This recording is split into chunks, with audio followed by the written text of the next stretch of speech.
Good evening, good Monday. If a Monday can indeed be considered good, hey, you're here hanging out with me. That's got to be something, right? How are you? It's good to see you. It's good to be seen by you. I'm Bill Sylvia. I'm the Dungeon Delver. That's what it says right down there. Don't let anyone fool you. This is not brand X Dungeon Delver. This is the real deal. This is not great value Dungeon Delver. This is me. This is what you get 5 nights a week. Although technically it's 4 nights a week because Kyle takes the helm on Wednesdays, most Wednesdays, and runs some RPG stuff for us. Like this week, for example, he'll be running some Classic Traveler, and won't that be fun? So I hope you're doing really all right this evening. Me? Well, I keep on keeping on. I keep on keeping on. I do my level best. And really, that's all I can. And I hope you guys appreciate it. I've come to the conclusion that I'm probably shadow banned forever by YouTube. My videos don't get promotion. So please click the like button if you're already subscribed. If you're not subscribed, it really helps if you click the subscribe, click the bell icon for notifications, leave a comment below the video, tell us what you like about the content. If you don't like the content, well, tell us what you didn't like about the content. And we'll sort it out somehow. We'll figure it out. But anyway, just relaxing with a little bit of shock top this evening. That's kind of shocking. Some discussion going on in the chat about a good Gygax biography. I don't know that there is a good Gary Gygax biography. I think what you have to do is take the base knowledge about Gary Gygax, your idea of what Gary is like, and it's on a spectrum. Like, picture it like a needle that goes from 0 to 100. And 100 is basically war criminal and 0 is basically saint. And somewhere in that spectrum, pick that point where you're going to stop the needle and then collate stories from either side to build your opinion of the man. Because, a lot of people who know Gary from his elder statesman days, his appearances on Futurama, his, in little documentaries and hagiographies and so on, kind of tucked away. And I was guilty of this too in the early 2000s before he passed away, was that, he was this fun-loving nerd Santa Claus who just wanted to make a game that everybody enjoyed. And then some big, fast-talking city slickers just threw him out of the company that he built. And it's not true. All right. Now, there are people all the way over at 100 who would have you believe that Gary was a mean, vicious, small person, a conniving jerk who stole everything from Dave. Everything that D&D is only that way because of Dave Arneson, and Gary stole it all before Dave. Like, Dave was just on the verge of publishing the stuff, and Gary just ripped it all away and published it all and took all the credit, and was, a philanderer and a drug addict and so on and etc. And guys, let me tell you something. During the time that I knew Gary was his elder statesman nerd Santa Claus part of his life. Okay. I can only relate to you guys, my encounters and my dealings with Gary, and they were all 201 very amiable. Even when he thought, and I was gaslit into thinking that I had screwed up Teeth of the Bark-Eshnor, he wasn't angry at me, and he said, we've got other stuff to work on. Don't worry about that. He didn't cast me out. He didn't tell me to never email him again and berate me for being a failure. He moved on and wanted me to keep working for him. There are people who have said they had exactly the opposite experience with Gary in the 90s and in the 80s. There is no right answer. There is no perfect biography. That's just the reality of it. And let me tell you something. When I go into the oven, and I'm nothing but memories, there's going to be people who'll tell you, that I was the most awesome person to walk on the face of the earth. That list will probably be very short. But that I could do no wrong and that I'm, this incredible human being, and so on and et cetera. There will be people that will dance an Irish jig singing, "I'm glad when you're dead, you rascal, you."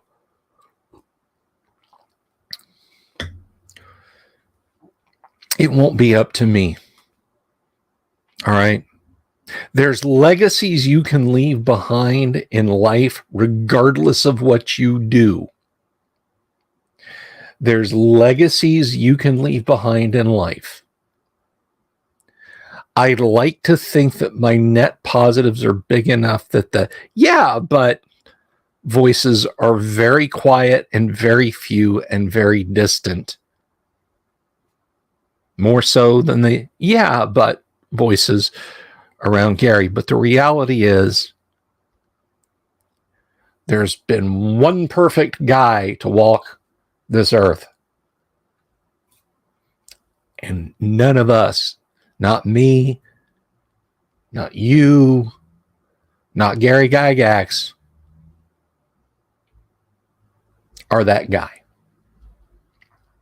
And that's okay. All we can be is the best we can be.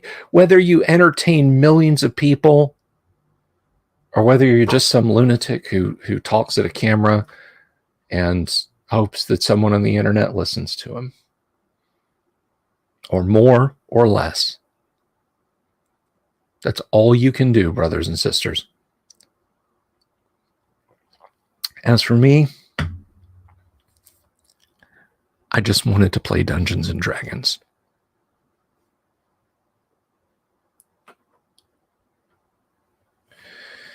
So, anyway, we wrapped up on Friday. If you missed it, I'm sorry.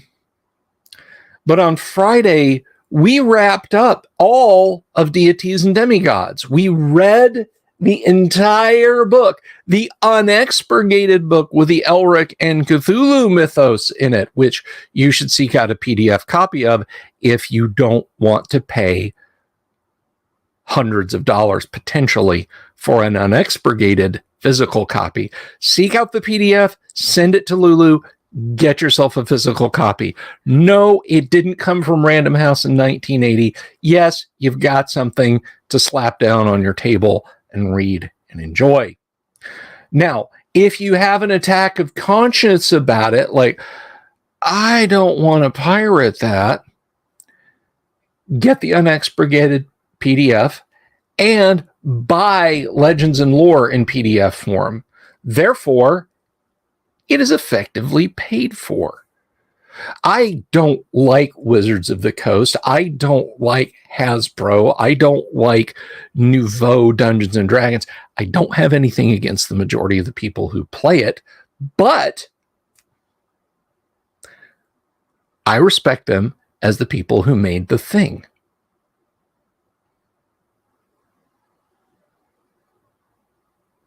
What is the next deep dive? Robert Phillips wants to know, what's the next deep dive? I've been thinking about this, guys. I've been thinking about maybe a little swerve away from Dungeons and Dragons. I like to, there's behind me tons of RPG material on my shelves over here, there's a stack over here, about a third of which is going away. But then I got bins and I got boxes and I got shelves and I got this and I got that. So what may be next is something that is not D&D. We've previously done deep dives on Warhammer Fantasy Roleplay. Guys, we can't deep dive like we did with Deities and Demigods, Warhammer Fantasy Roleplay. Dudes, my dudes, before you start, you're going, yes, you can. Are they on my shelf? Are they over here? I don't see them. But the books are like an inch thick. Okay, it took us like almost it took us weeks to go through Deities and Demigods. Multiply that times 3 to do a deep dive like that of Warhammer Fantasy Roleplay. Like if I started it on January 1, it would probably be June before I was finished, right? So we're not going to be deep diving Warhammer Fantasy Roleplay. I think we've dipped into it enough. But there may be things, like I'm a big fan of FOSS's early BattleTech work. Okay, maybe a deep dive of Mech Warrior, the role-playing game. Dice up a character. New for 2003, build deep dives into Warhammer 40K. I would only do it if I had a physical copy and a very clean scan of Rogue Trader. Beyond Rogue Trader, I don't want to know about it. I don't want to hear about it. Doesn't exist. Second edition and beyond were the hateful times of GW. And they're releasing new editions at a rate of like every year now. Like they're literally up to 12th edition of Warhammer 40K.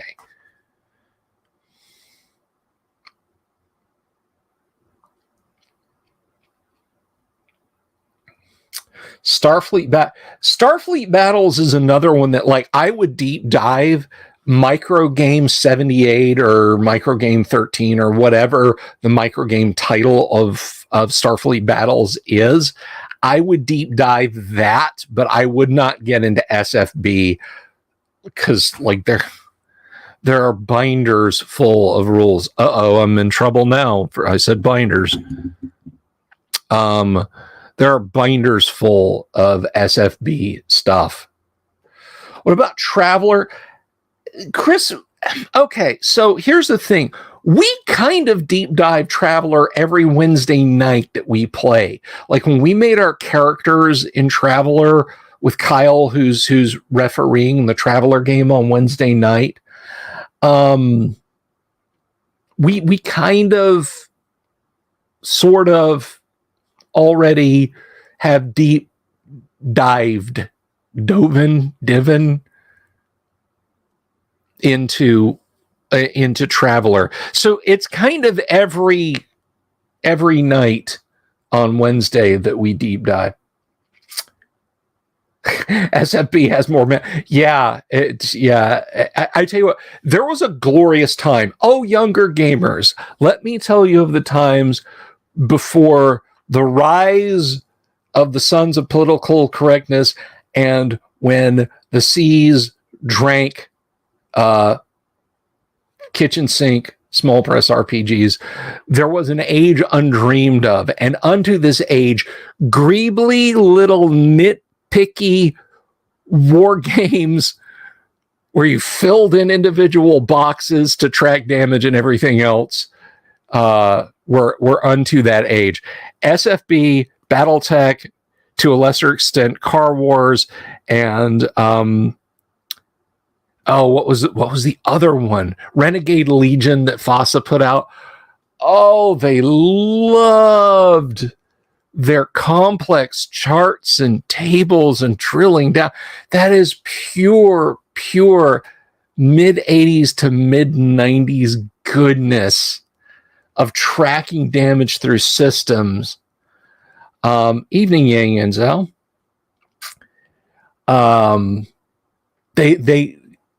So many games like that. So many games and so many books and supplements. Let me tell you something. When FASA was in its prime, Renegade Legion was considered like a secondary title. Even Renegade Legion got like 3 novels, 2 computer game tie-ins. What else? There was Renegade Legion. There was the Renegade Legion Starfleet Battles Edition called Leviathan. And then there was Renegade Legionnaire, which was the role-playing game. And they were chunky. They were clunky and chunky, but we loved them. We loved all of those games. I think the Gamma World flowchart is probably the granddaddy of that. Evening Volcano God. Anyway, somebody was asking about this Torg stuff on the shelf. Come out, Torg. Come out, Torg. Sorry, a little Santa Claus Conquers the Martian joke there. So yes, this all came with my departed friend Scott's role-playing game collection. I mean, we could discover it together because honestly, I've never ever looked at Torg. It's on this shelf to prevent the Torg box set from being destroyed. Which, okay, so this Torg box set from West End Games, apparently it came with like some funky D20, like 2 faces or 1 face of the D20 was some symbol specific to the game, why you couldn't just say, a 20. But that box set with the D20, yeah, it's like hundreds of bucks on eBay. Without it, it's like you see those boxes for like $19. And they stay up for months and months. Like $19 are best offer. Then you go to complete it, and it's like, yeah, some guy let it go for $5. so the but anyway, yeah, maybe we could do a deep dive on Torg one day. Maybe we could do that.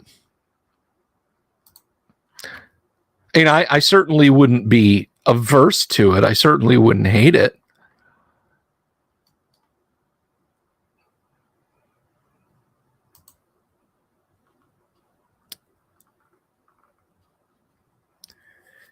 So Torg is interesting. Is a weird strength power mechanic with a benchmark chart. All right. The guys I know who love Torg don't like AD&D. Okay, so as far as near as I can tell, Rifts and Torg are very competing products, aren't they? Like in terms of the weirdness. Like magic crossed over with tech, but there's like these tears in reality that cause all this weird stuff to happen. I could be wrong. I could just be talking out of my ass sideways, but I think Rifts and Torg, I mean, if you're playing Rifts, aren't you just basically playing Torg, but you might have power armor and fight a dinosaur in downtown New York? And Torg is, you might have to deal with like monomolecular blade wielding nuns or something. I don't know. Okay, I don't know. I did play Rifts once upon a time for like 2 or 3 sessions, and it was Volcano God who ran it, and I had oodles of fun with the setting. Let me be clear about that, with the setting, because if I'm not mistaken, we played Rifts, Savage World Rifts. Volcano God, Cinnabard is greater than Rifts is greater than Torg. Fair enough.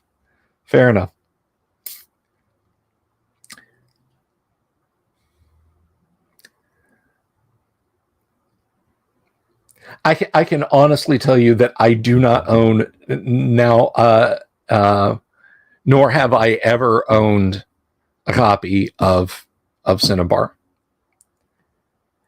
Awig says, I have no idea what Torg is. So Torg apparently this is my understanding. And if somebody wants to bust my chops in the comments, I get it. Okay.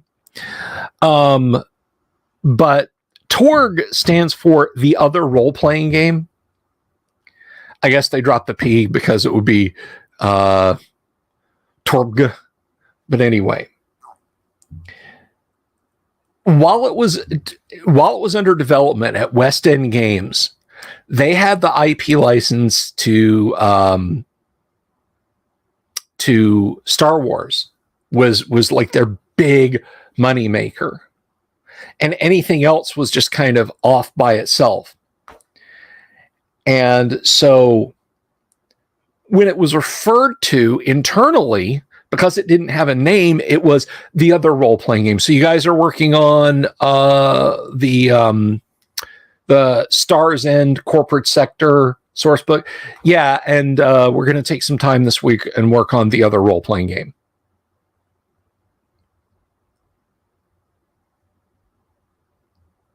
So essentially, it's stuck. And it's kind of a catchy name. I mean, Torg. And like I said, I was making fun of it because the whole, Santa Claus conquers the Martians. But yeah, that's basically, it's Torg. It's like Gorp or, something like that. You need those short, easily memorable names. Ghostbusters too. Yeah. Did they not? Was WEG also Aliens, or was that somebody else? The Aliens RPG, the early Aliens RPG. Which, strangely enough, I never saw the rules myself, except maybe in passing. Somebody told me that the Aliens RPG literally spent more time focusing on like made up alien races specifically for the RPG than it did the Xenomorph stuff, which is kind of weird. GURPS. I have GURPS version 0.01. I have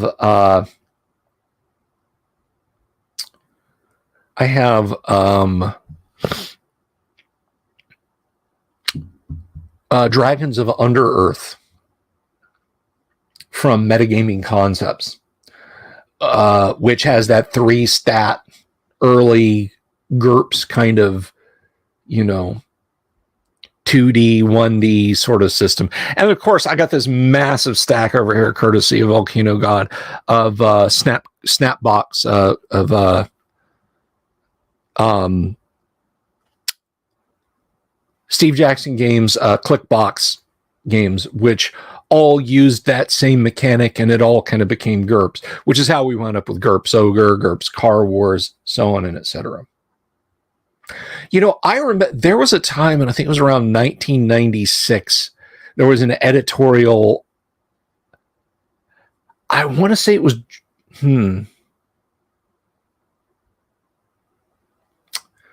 one of the guys who wrote the BattleTech books, and I'm struggling to remember his name now.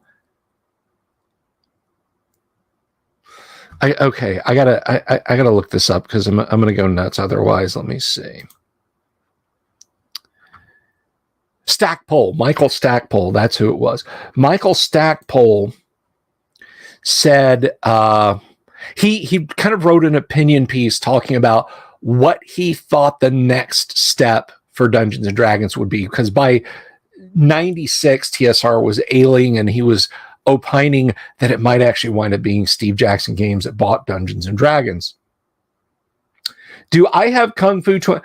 Not only do I have Kung Fu 2100, courtesy of Volcano God, I have a copy of Kung Fu 2100, the original release from back in the day that came in with Scott's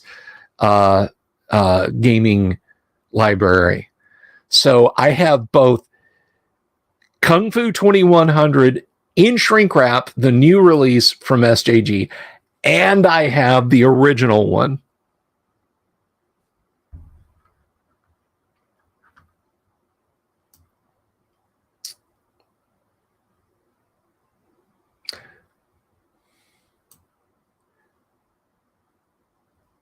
Robert Phillips asks, anyone ever play the life-size cockpit Battletech video game in the 90s for a while? It was at North Pier, Chicago. Okay, so I've told this story before. One of my dearest friends, may he rest in peace. I hope he sits on the right hand of the Lord now.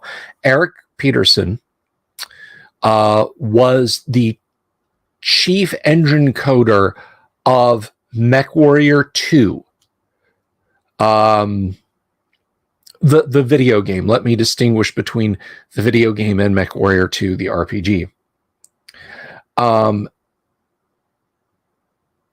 It's not so much an RPG. There are Kung Fu RPGs, to be sure, Yang, but it's not an RPG. It's a chit and square war game.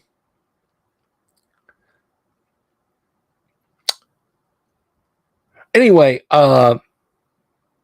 Eric worked on MechWarrior 2. He did not work on the Battletech Center simulations. That was a completely different team, but they were very simpatico with each other. They and when the game dropped, when they opened the Battletech centers and one in Chicago, I think there was one in Seattle and one in Los Angeles. I could be wrong. Don't quote me on that. They sent Eric a crap ton of swag, and he had a silk bomber jacket with the MechWarrior logo stitched on the back. I've never seen it. I have reached out to, but I can't get a hold of Eric's wife. I hope to someday soon. Jackie was a really special person.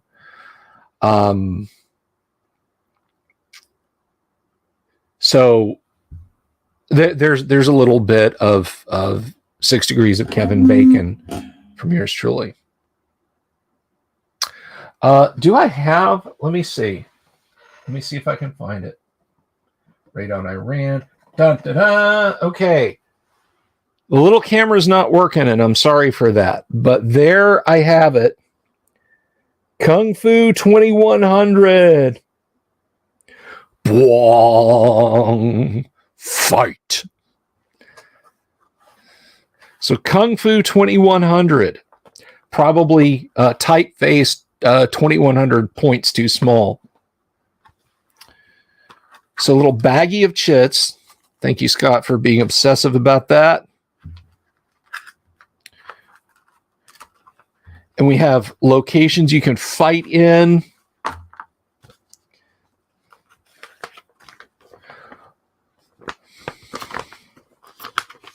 We have the Kung Fu 2100 battle mat.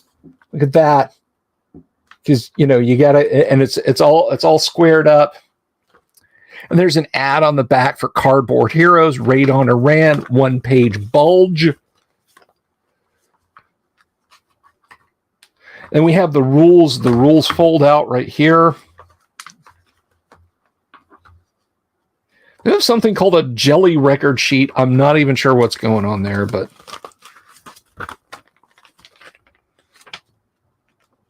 some Timothy Bradstreet art of a kung fu gal with some cleavage shown. I don't know if you guys will be able to see that.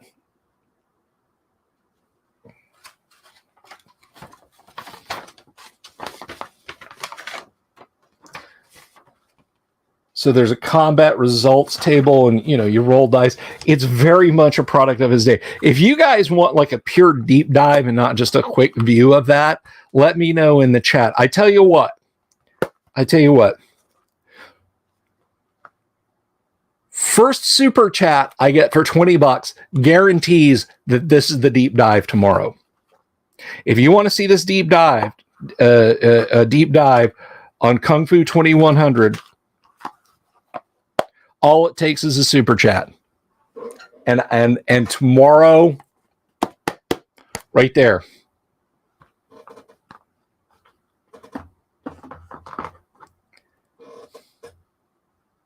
Now, speaking of Kung Fu role-playing games,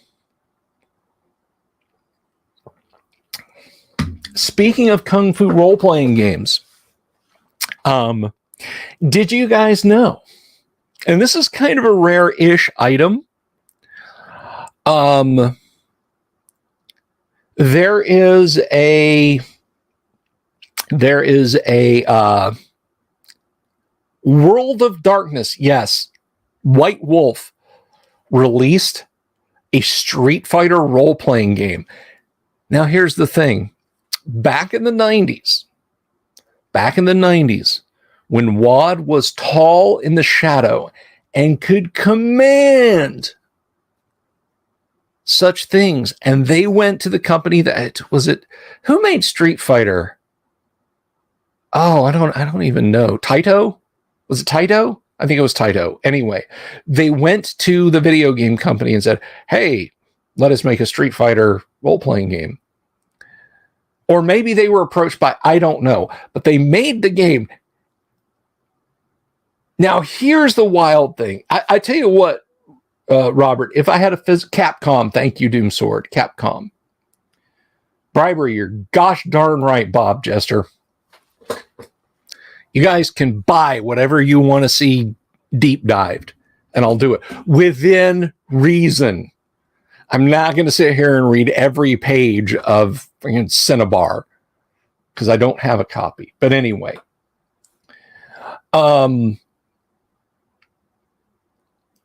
so they released it's the storyteller engine, right?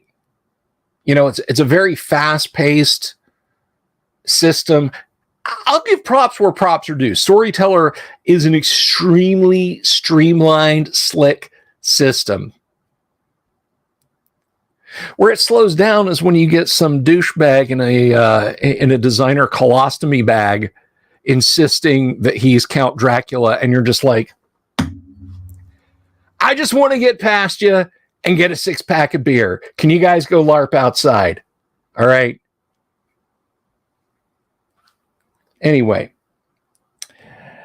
So Street Fighter comes out. Now, ancillary to this, somebody asks, because at that time you had Changeling, Mage, Demon, Vampire, maybe one or two others, Prometheus or something like that, where you could be a Frankenstein. You could literally be a Frankenstein. Somebody asked, and the werewolf. But somebody asks, hey, I don't know if it was in a letter or I don't know if it was at a panel or what. Everybody will be kung fu fighting tomorrow because of Bob Jester, and I have never seen a more appropriate PFP to super chat. Thank you, Bob, for the super. I love you. I mean that. Kiss on the mouth, buddy. That's awesome. Thank you. But everybody saw this published, and they said, hey, are all of your published role-playing games interlinked? So I can have characters going from mage or demon into vampire or werewolf or yada, yada, yada. And wisely, to make that work, and it's a good thing to say. It's a very simple statement to encourage people to cross-pollinate and grow your product base. White Wolf says, yeah, all of our worlds are interlinked. Exalted, interlinked with Vampire. Mage, interlinked with Changeling. Changeling and Mage, interlinked with Demon. It's all tied together. All of our games, all of the games that use Storyteller. That means, oh, gamers, you could have Guile, Chun-Li, Dalsim, all of those people show up in the middle of your vampire game. And why wouldn't you? Why wouldn't you? Holy crap. Why would you not have your party's throwing down against some brouhaha, or they're fighting off some I don't know, whatever the bad guys in the fucking games are. Your Street Fighter characters show up and start kicking ass. Or alternately, and I mean, I think Jonathan Frost says, you run a Street Fighter game and you throw your players over into, Chicago or Ontario or wherever, and have them just murdering some vampires, because I fucking hate role-playing game vampires.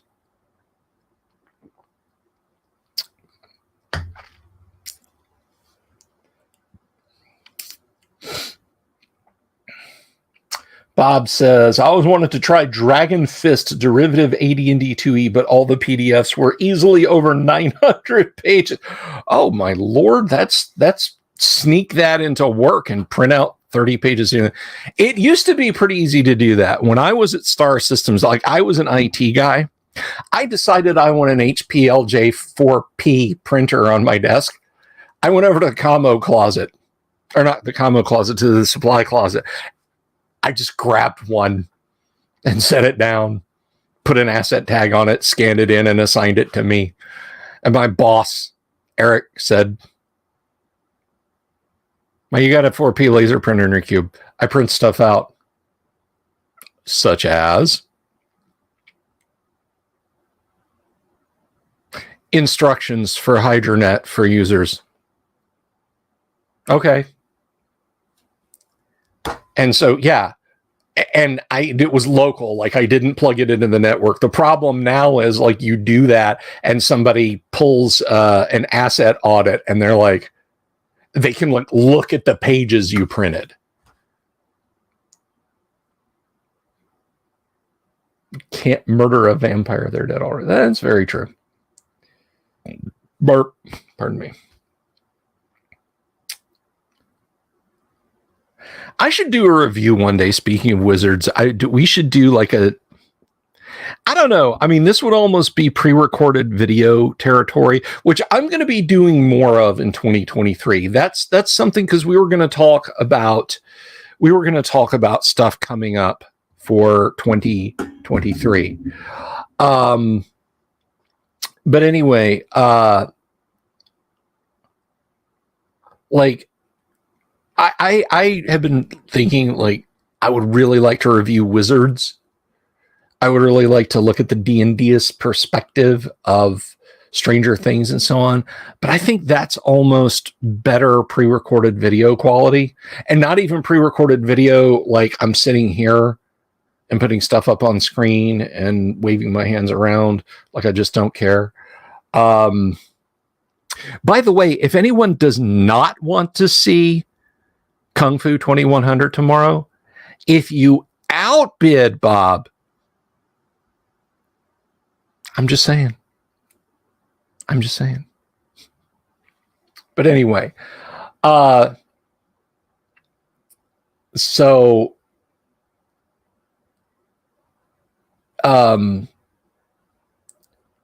2023 is going to bring some pre-recorded videos from me.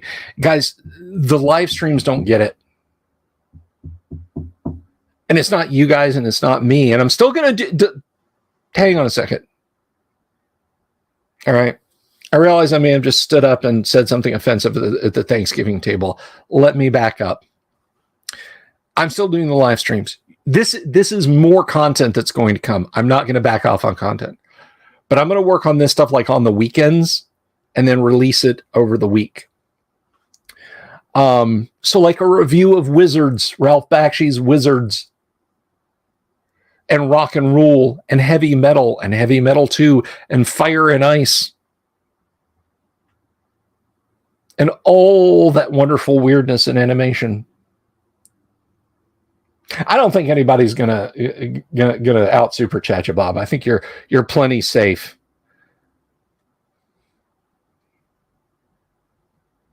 That's okay.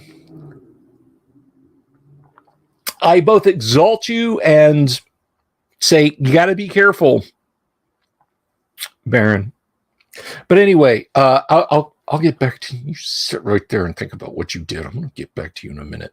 Anyway, so 2023, and I've been saying this before.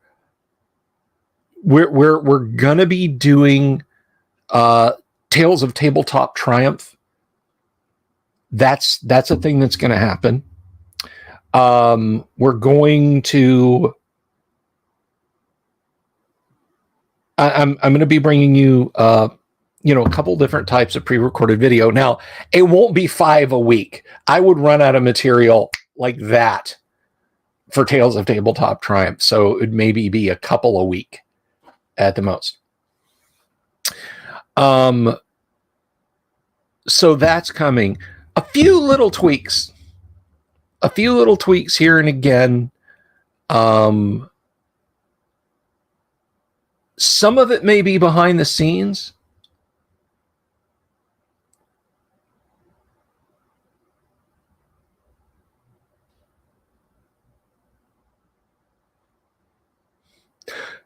Volcano God really has. He's brought the thunder, and I thank him. Rest easy, old friend. Let that credit card cool for a while.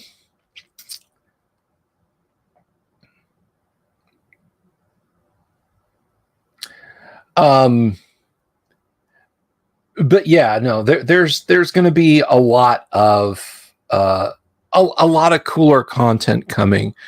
I'm still all of this, like you guys putting up with me and listening to me talk about just straight off the top of the dome nights like this, deep dive like Kung Fu 2100 is going to be tomorrow.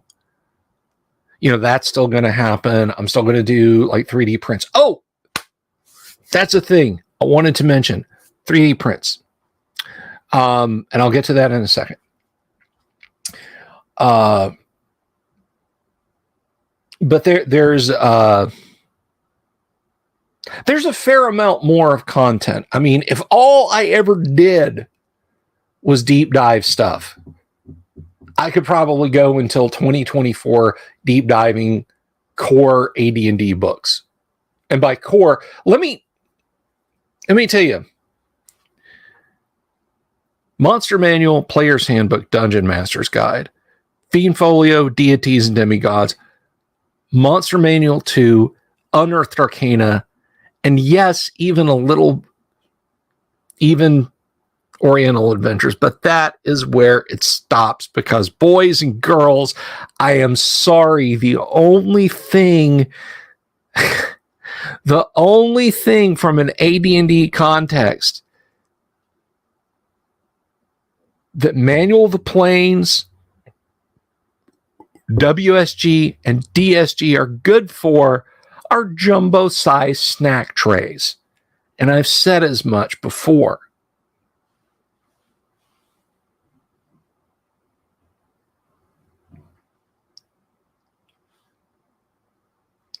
So I would not. But if I just stuck to those 1, 2, 3, 4, 5, 6, 7. If I just stuck to those 7 or 8 books, I could probably take this into mid 2024. And that's just D&D, and that's just core. That's just 1E AD&D and core rule books. But we've kind of deep dived already, really, into the essence of it when we talked about how to play AD&D. And then there's OD&D, and then there's just so many different things that we've already dipped our toes into. But guys, there is a ton of content yet to be unfolded and presented to you. So fear not. Fear not. When I talk about changes coming in 2023, I'm talking about increases, not decreases. and Certus. There will be a few aesthetic changes. I may do new opening credits. It would still be music by Bards of Greyhawk, because honestly, you don't not use a piece like Summer Mountains. But there will also be closing credits, courtesy of my buddy Bob Antone. Well, the music will be courtesy of my buddy Bob Antone. Owlbear. Speaking of owlbears, that's a nice slick dovetail. This is the international sign for dovetail, or getting snot off your hand. We did not fill the order for owlbear prints, and I was heartbroken. I think we came up 4 short. And I know a lot of people really wanted the classic owlbear prints because, you know, a Chinasaur owlbear cost a mint. And the Monster Manual owlbear and the supplement one Greyhawk owlbear simply don't exist in miniature form. So we got close. We got close, but we didn't quite make it. We are very lucky to have Bards of Greyhawk.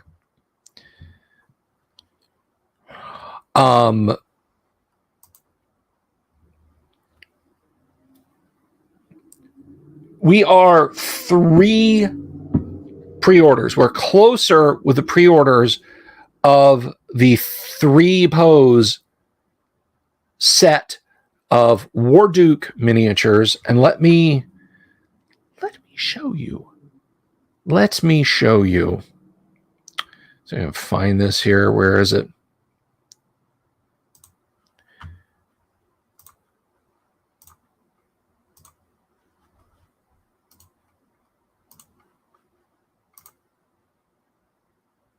So there's the trio of Warduke miniatures. Now, the 2 guys on the right, well, my right, as I look at I don't know how you're oriented here. Maybe that's on your left. Maybe you're in orbit. And it's nowhere. It's a vector. It's an expression of math. I don't know. But there's 2 of those that don't have bases. Bases will be provided. So you get the 3 Warduke miniatures, and those are in 28 millimeter. You can compare them to the book spines behind them.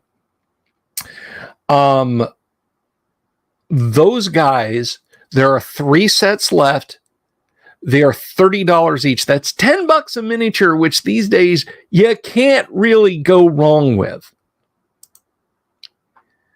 So I have 3 more of those, and I'll offer them until, I would say, next Friday. That is from this coming Friday. And we'll see if we get, because I got people on Twitter that want some, and some people on Facebook that want some. Chris says, owlbear minis, are you asking about them in general, or are you not sure what I mean when I say owlbear minis? Which I guess would also be asking in general. Let me see. Let me see if I can open the owlbear minis. So I offered, and I may again, okay, this is not like, well, F you guys, it's all over and you suck or anything like that. Do I have the owlbear minis picture?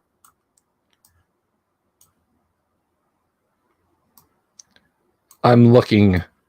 My desktop is a mess top.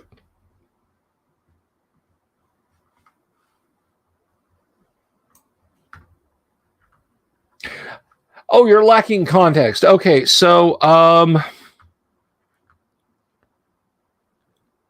let me, you know what? I want to give you context, Chris. I want to give you context.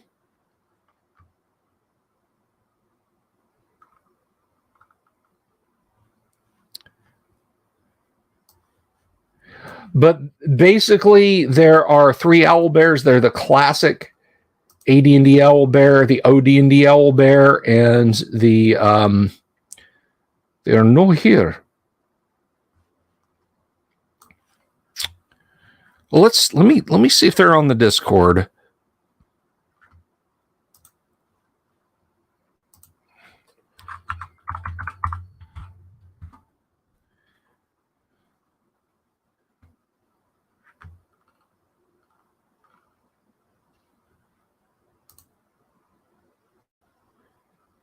Okay, so just put this here. And then I'm going to share this also.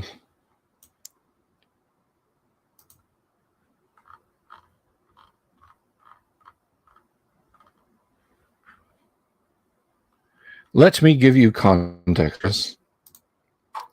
So, guy on the far left is from Supplement 1 Greyhawk. The guy in the middle is from the Monster Manual. And the guy on the far right is the original Chinasaur owlbear that Gary got in the set of plastic miniatures. So those I was offering, and we didn't at 45 because they're big. They're chunky guys. I've actually got my prototypes here on the desk looking at me accusingly. So you can see they're a lot bigger and they're a lot more resin and they take longer to print, et cetera, et cetera.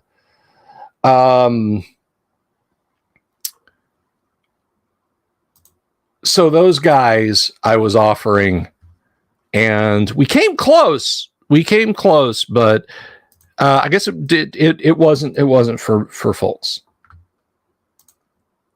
But I'm not saying I won't try again.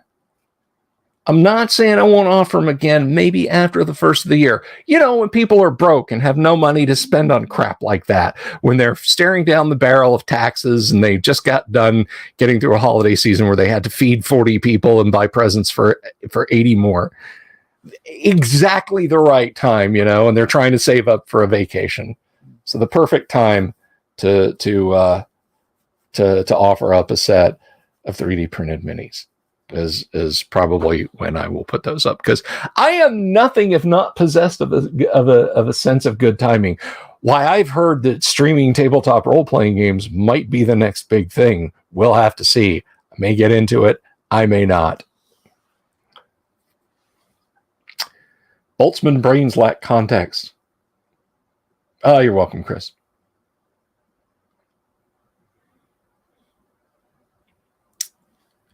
So anyway, that's a miniature offer. There will be other miniature offers. There are some original art pieces coming. One that's coming that will blow your damn minds. It doesn't exist. I mean, it exists in a 2D form. But honestly, I think you guys are going to go nuts for it. But I don't want to give away too much just yet.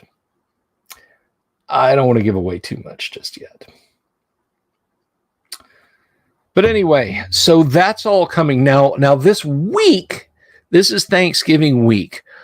Tomorrow is normal. Tomorrow we're going to talk Kung Fu 2100, and then we're going to play some first edition AD&D.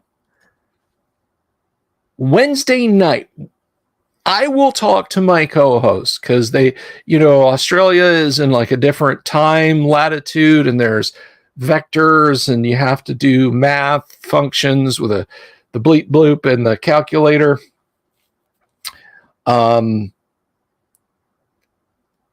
And you hear good things about those beta tape players.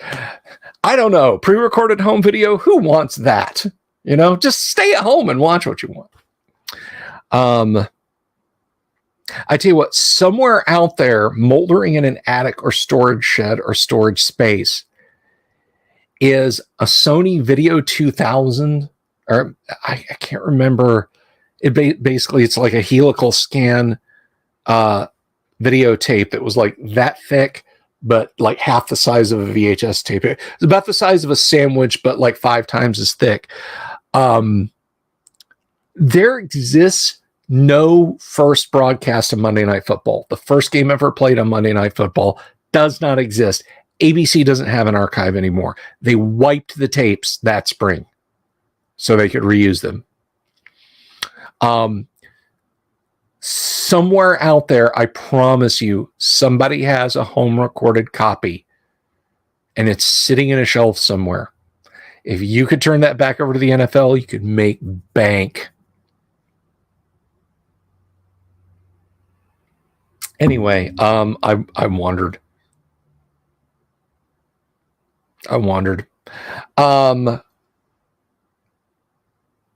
So yeah, we'll do a let's play tomorrow. We'll talk about Kung Fu 2100 Wednesday. We'll have to see how what Kyle wants to do, what our players want to do, because we're bam right up against American Thanksgiving, and there's going to be a lot of people, me included, who may be tending to some cakes and pies and turkey and so on and etc. We'll have to see, because Thursday is Turkey Day and there ain't no stream on Turkey Day. I'm going to eat myself into a coma. Mashed taters, green bean casserole, stuffing, turkey, rolls, dressing, ham if it's there. Maybe a little bit of pie. I'm starting to get that sugar foot, and I haven't had any soda in about a month. Not that the beer is helping any, because that turns straight into sugar, but I think it's probably less insidious and poisonous than friggin' soda, right? But I've been trying to stay away from the sugar. So yeah, Wednesday and Thursday a little iffy. Friday, as far as I'm aware, unless my Gamma World players are like, hey, man, I just want to make a pumpkin pie milkshake, eat a cold turkey sandwich, and put my feet up, and I don't want to go to Gamma World. That's up to the players. We'll have to see what they think. Yeah, I've had to. Sweet iced tea, I could drink a gallon of it. Like, seriously, if somebody just said, here's $1 million and a gallon of sweet iced tea, I'd be like, okay, all right. But I ain't touched any sugary sodas or sweet tea in a long time. Long time. It's been a little over a month, which is a long time for me. Smoked turkey, roasted Brussels sprouts with pancetta, pecan pie. Chris, that sounds fantastic. That sounds absolutely scrumptious. Oh, I made my first holiday things. Now, I love Todd and Anna down at Gods and Monsters so much, and I like to do nice things for them. So tomorrow, I'm taking them a pumpkin pie cheesecake that I baked Sunday. That's been sitting in the freezer, so I'm going to take that down there to them. But I also made sausage and cheese balls. Tell you guys what, sausage and cheese balls are the easiest, best, tastiest thing in the world. You need 1 pound of sausage. It can be sage, it can be maple, it can be hot, it can be medium, it can be mild. Don't care. I wouldn't recommend Italian.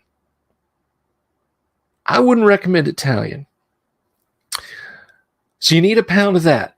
You let it sit during the day, all right? Or you can let it sit during the morning if you want it. But what you want it to do is you want it to get up to room temperature. Slowly, don't put it in hot water or anything like that. You'll just cause a bacterial bloom. So you get that, mash it into, you just put it in the bottom of a mixing bowl, just kind of mash it out flat. You want to put 3 cups of Bisquick. I'm doing it backwards, but 3 cups of Bisquick, 2 cups of shredded sharp cheddar cheese. And you want to work the whole thing into a dough. Break it out into golf ball sized pieces. Put it on an ungreased cookie sheet.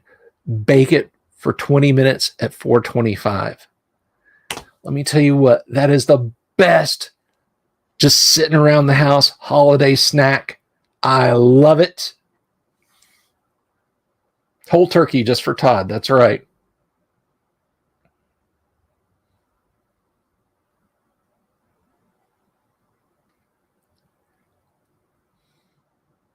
Well, Todd, I'll pop in the Discord and we'll raise a glass, my brother.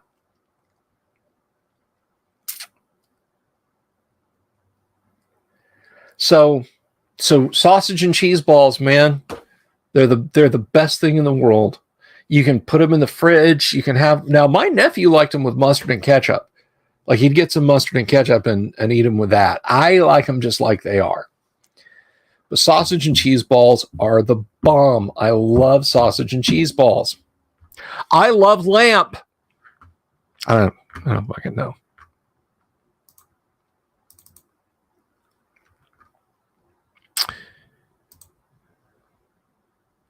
So I do heartily recommend you make those. And if you want me to write that recipe down for you, I'll do that.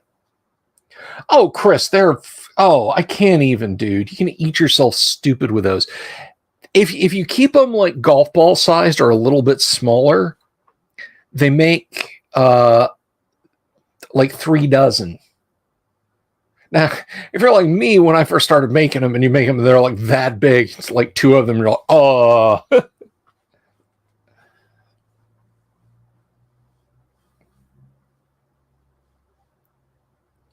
So anyway,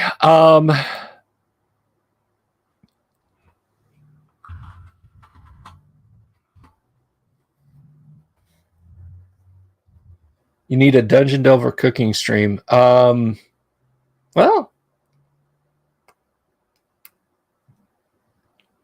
I mean, hell, maybe I'll release a Dungeon Delver cookbook. Maybe that can be a project in the future. Everybody seems to be going crazy for D&D themed cookbooks. I might as well try and get in on the wave, right?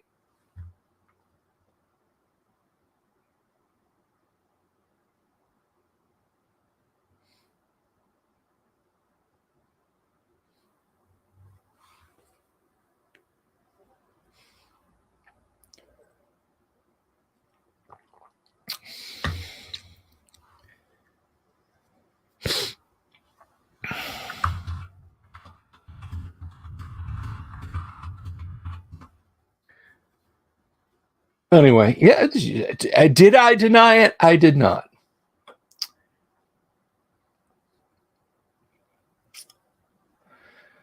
So, boys and girls, that's going to about finish me for the evening. I've run out of important things to say.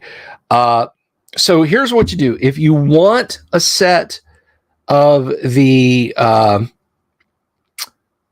War Duke figures, that's 3 poses. All 3 come with bases. Drop me an email, bsylvia@gmail.com.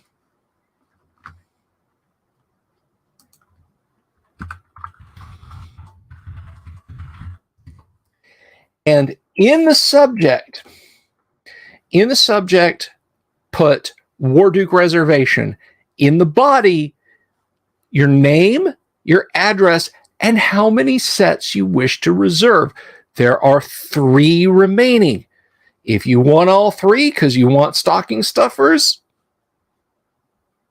put I want 3 sets. If you want 2, put I want 2. If you only want 1, put I want 1. If you want 0, don't fucking email me.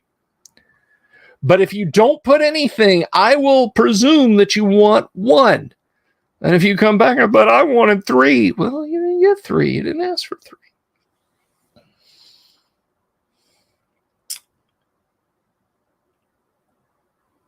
So there you go. So that's going to do it for me, guys. I got my Monday night AD&D game here in a little less than half an hour. I'm going to skate. You guys have a wonderful evening. Please get to feeling better, Tonka Todd. And y'all have a wonderful evening. I love you all. I'll see you all tomorrow night. And because Bob Jester asked for it, and I almost forgot.